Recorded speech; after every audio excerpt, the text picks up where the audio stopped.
Hello, everyone, and welcome back to another bonus episode of the Stephen King podcast. This is bonus episode number 37, and this time we've gone all around the world to the land down under, and we're talking to Liz Butcher. Hello, Liz. How are you doing? Good, thank you. How are you? Not too bad. As you can tell from Liz's voice, she has that wonderful Australian accent that everybody loves in the top half of the world. So this is going to be a very pleasant listening experience, if nothing else.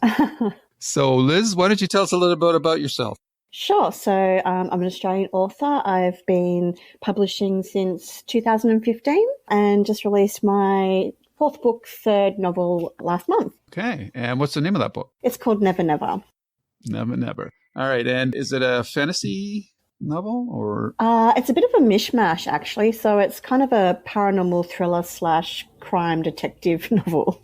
Okay, very interesting. Well, we'll get into that in greater detail, but let's find out a little bit more about you. So your writing career, how did that get started for you? Kind of got started around about 2012 when I just had this niggling idea that wouldn't go away for a story. And after sort of ignoring it for a couple of months, I just decided to pick up a pen and put it to paper and see what happened, and haven't really looked back since. Okay. And were you an avid reader growing up? Oh, absolutely. Always had my nose stuck in a book.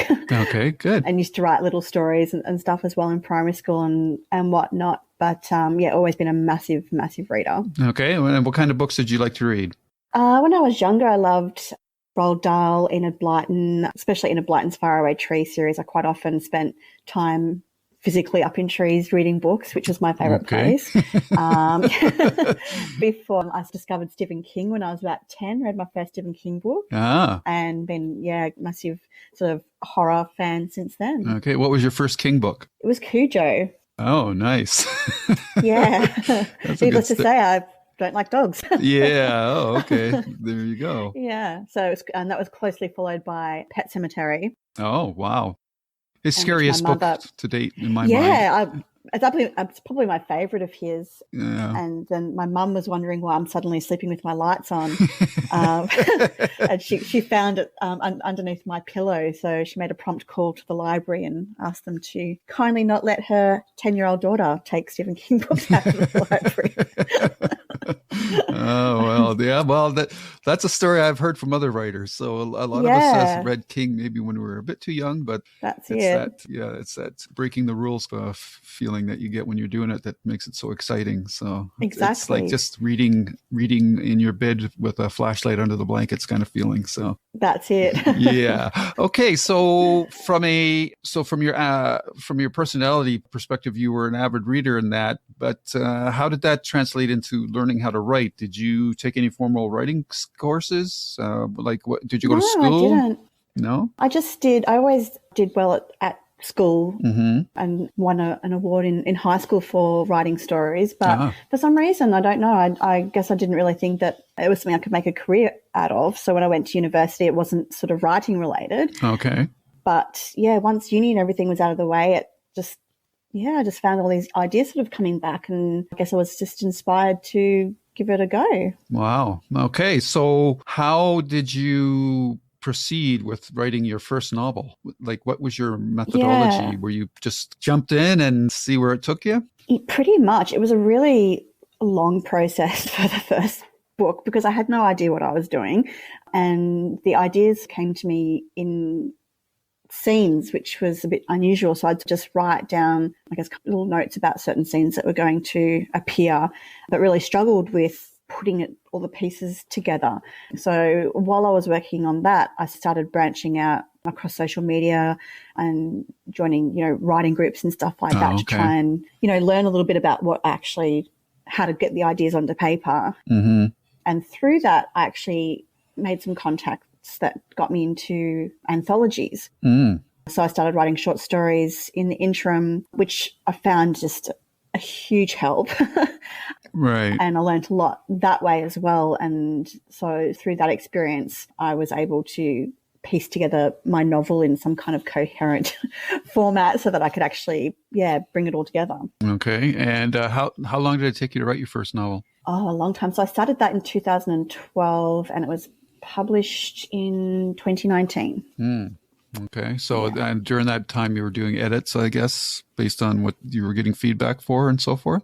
Yeah. So I worked with an editor through it and beta readers and just my own improvements as well, because when I started it, I really didn't have, I guess, the skills I have now. So I sort of took on what I'd learnt writing short stories and went back and implemented that through the novel myself. So through a number of drafts, which it needed to. But obviously with more experience, the process has become shorter Right. over time. And what is your process like now? So I spend a lot of time plotting. I'm an avid plotter. I think because I learned with my first book that I don't work well flying in the seat of my pants. I need a little bit of structure. Right.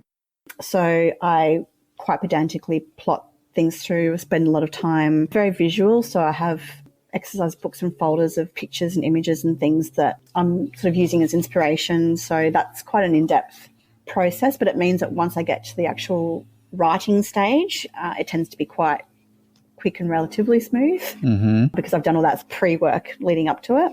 Right. So your first book was, what was that book called? Sorry. So my first book was actually the collection of short stories, and that was After Dark, which was in 2018. And the first novel was called Fate's Fury, which was out in 2019. Okay. And Fate's Fury, is it a standalone? It is, yes. Okay. So are all your books standalone? So far, yes. Okay, so that's usually a question that I like to ask, because series is what a lot of people say new writers should be writing, at least starting out, to attract an audience. And that brings a whole different set of problems from standalone novels, because you have to worry about continuity and whether you're painting yourself in a corner or anything like that. So you haven't had to face that yet. No, not yet. Although I have had interest from all three of my books to see if I was planning on continuing them, which wasn't something I had planned on writing them. I'm a little bit intrigued with the interest that people sort of want to see where they go, so they may potentially continue on, but they were designed initially to be standalones. But I am planning my first series, so that's going to be a new experience for me as well. Oh, very good.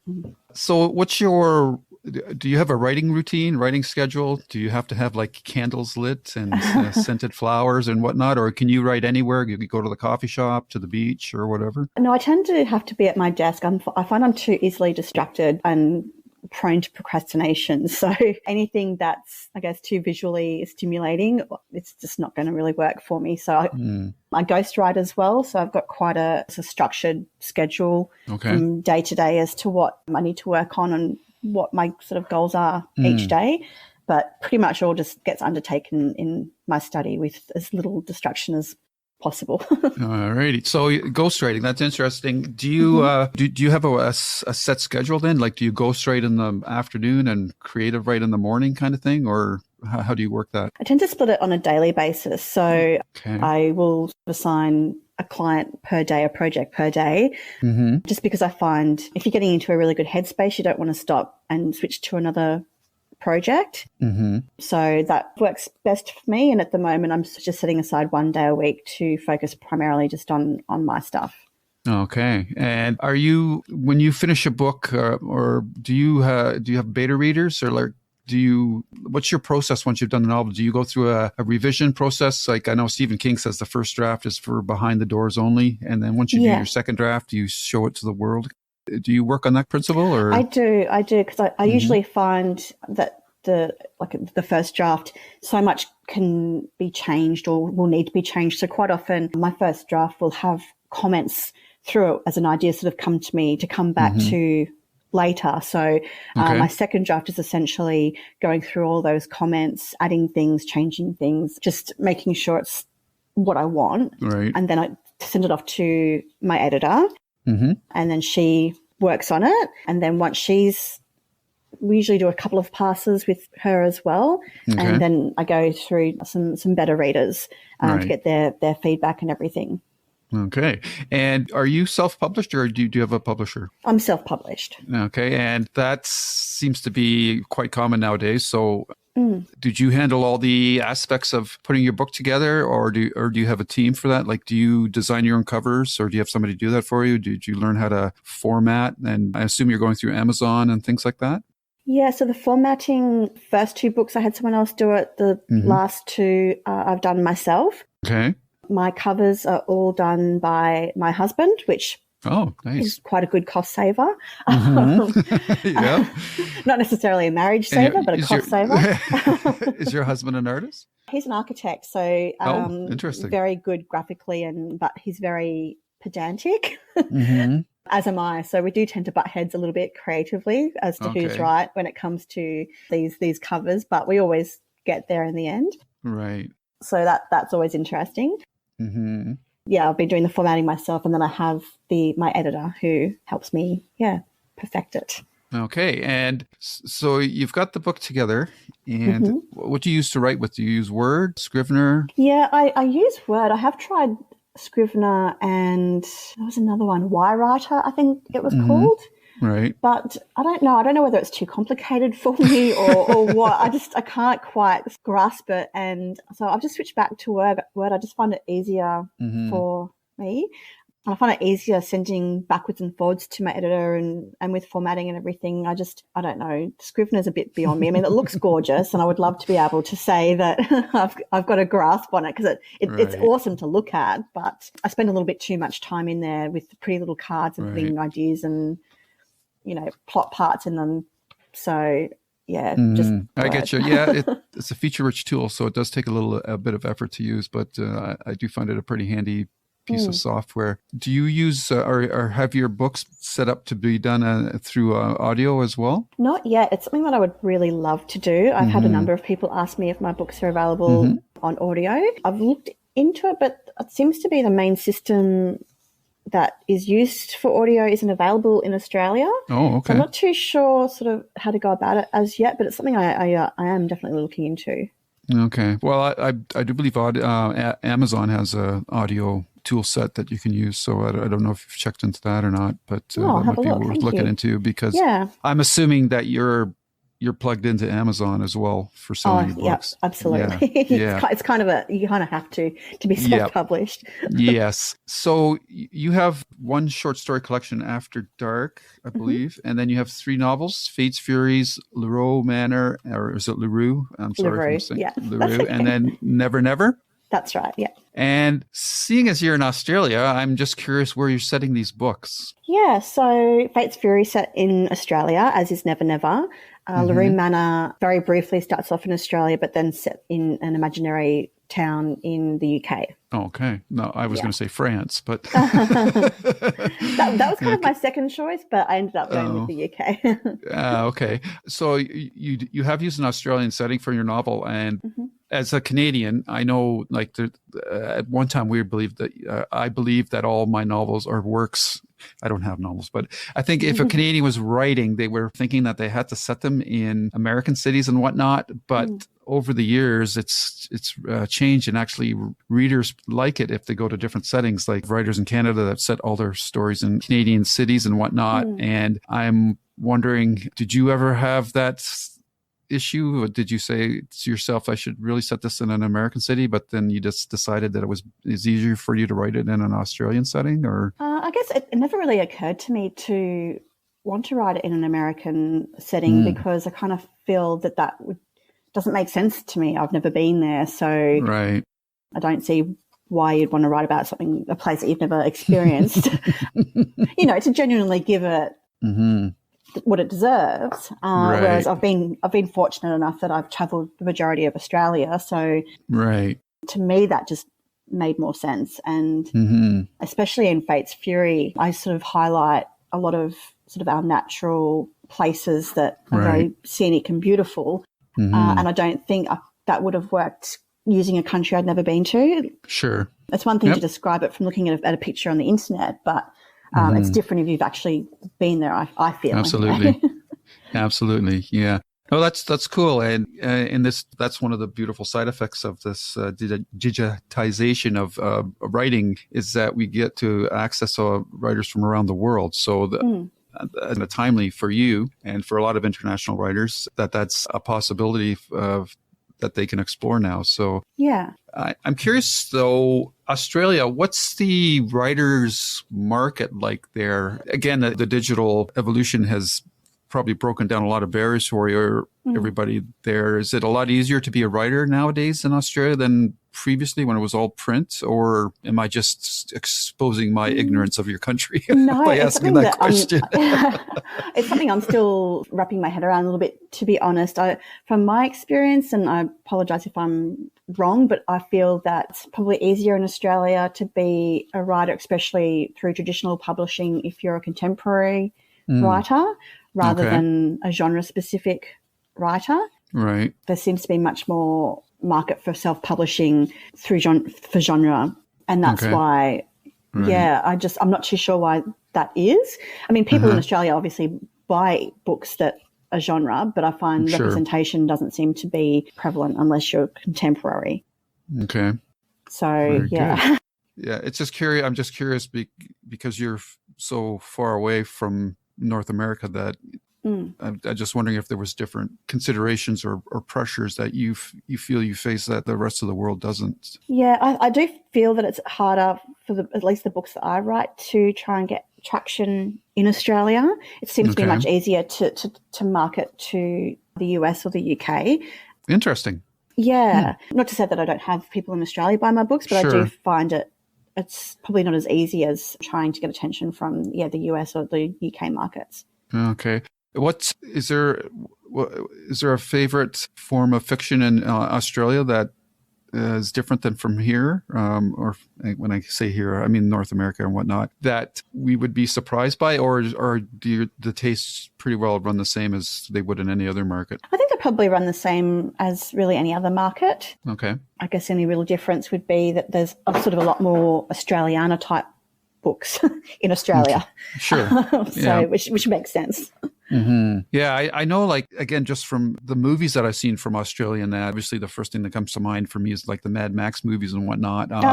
But there's a lot of horror movies too that, because Australia is, and correct me if I'm wrong, but most of the population is along the coastline, whereas the interior is mostly barren. Desert, that's correct, yes. Right. So that's a great setting for a lot of horror, thriller, mystery type stories. So. It is, especially we've got quite a brutal history when it comes to things happening to people crossing the desert, the backpacker murders and things like that, which is why I don't know if you've ever saw the Australian movie Wolf Creek, which was based off two murderers sort of melded into one character.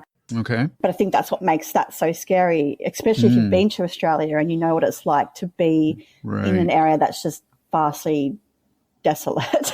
And that concept of knowing there's literally no one for hundreds of miles to come and save you. And I remember watching it with my girlfriend. She'd come over. She just returned from backpacking through the UK. And she was like, there's no way. I'm Australian. I love my country, but there's no way I'd backpack through Australia. She's like, there's no way. And she'd just come back for backpacking through the UK. But she's like, it's just so much more densely populated there. There's not as many wide open spaces, and she's just like, never do it through Australia. Right. And has that area been a part of any of your books? Not so much, really, because it is just a lot of red dirt through that. I mean, we've driven from the east coast to west coast, and it is just a lot of red dirt. It's like being on Mars or something. Pretty much, from my recollection. And you get these massive sandstorms that come through and just coat everything in red dirt. So, yeah, predominantly not so much. Everything's coastal. Okay. So let's turn to your books then. And your latest book is that Never Never? It is, yes. Okay. And as an aside, I just have to ask this question because I'm looking at your last name and it just, this might be a very tenuous connection, and maybe you've even been asked this question before, but you're not related to Jim Butcher in any way, are you? No. You should say, yes, he's my distant cousin. No. Maybe I should. Yeah.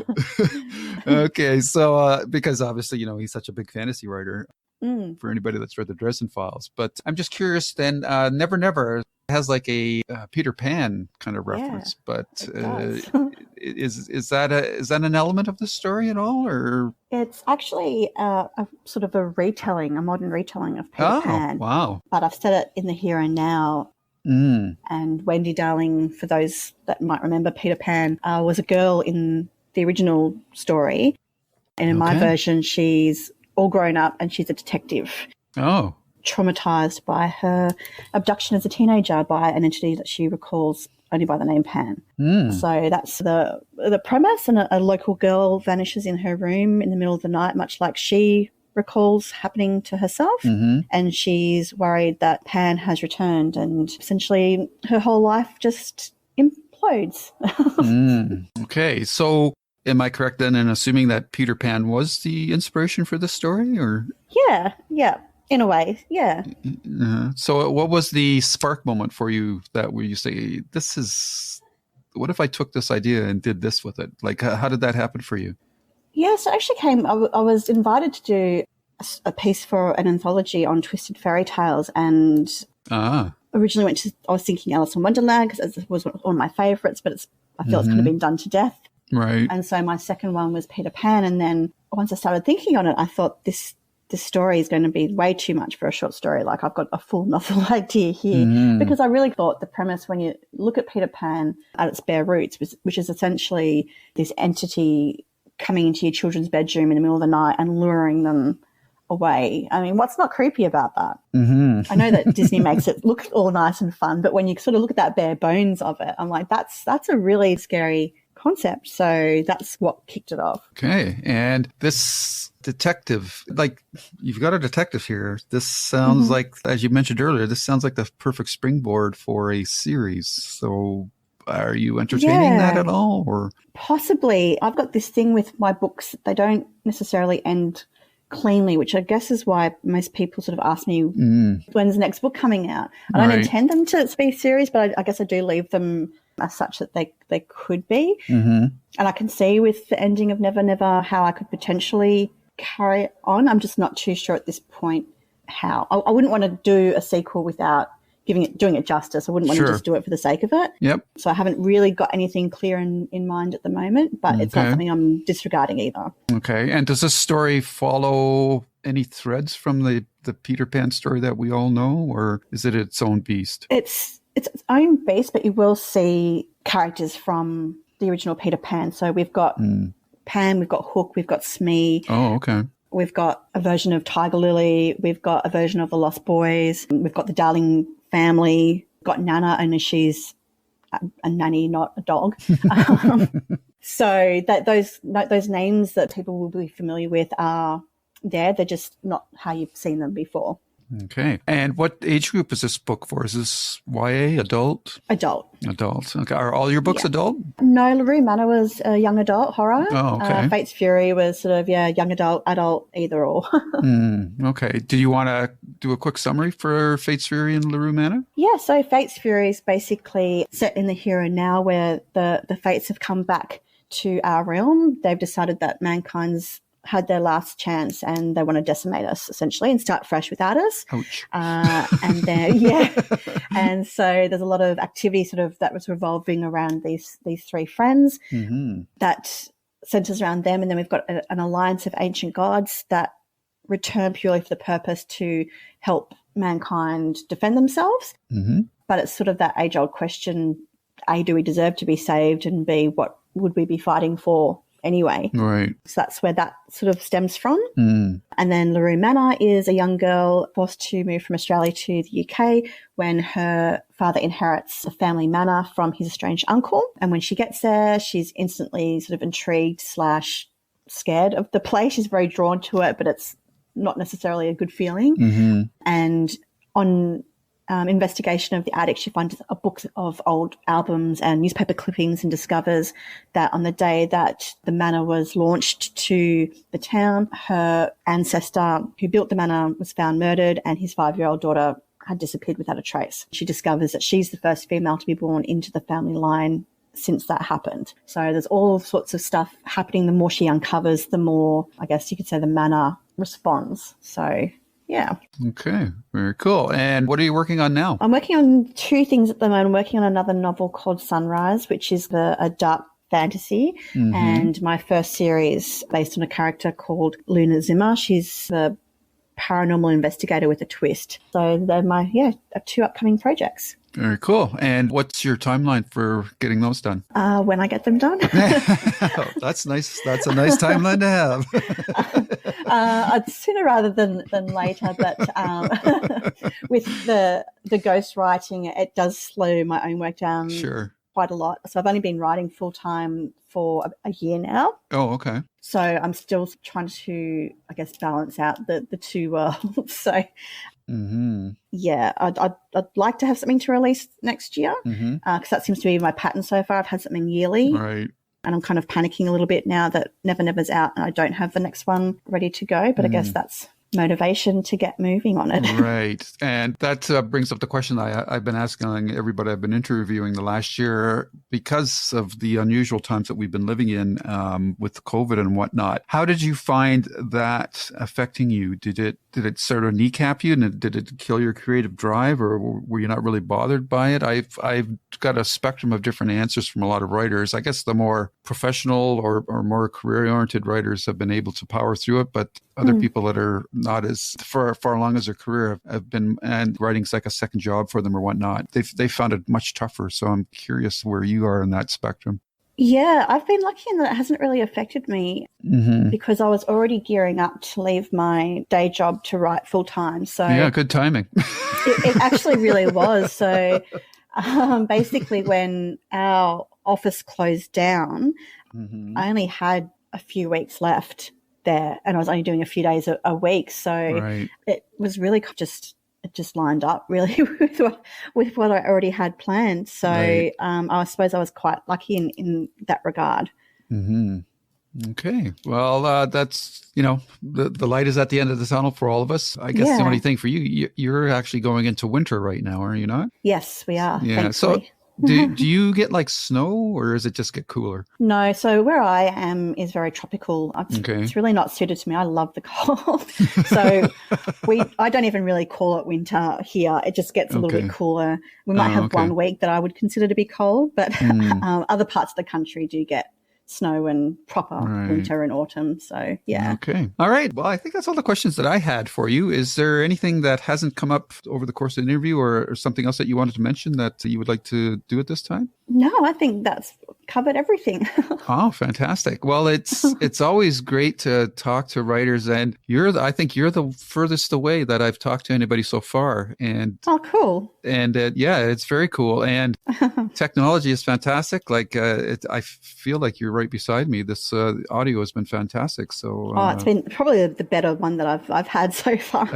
Okay. Well, spread the word about this. This clean feed site that I'm using. It's pretty fantastic. And this version I'm using is free. So I'm all about free whenever possible. So aren't we all? Yeah, that's right. Well, I really appreciate you taking the time to do this interview, and I wish you all the best with your future projects. And hopefully down the line, maybe we'll hook up again after you've finished your next book. Oh, I look forward to it. Thank you so much for having me. Not a problem. Thank you very much, and enjoy the rest of your day.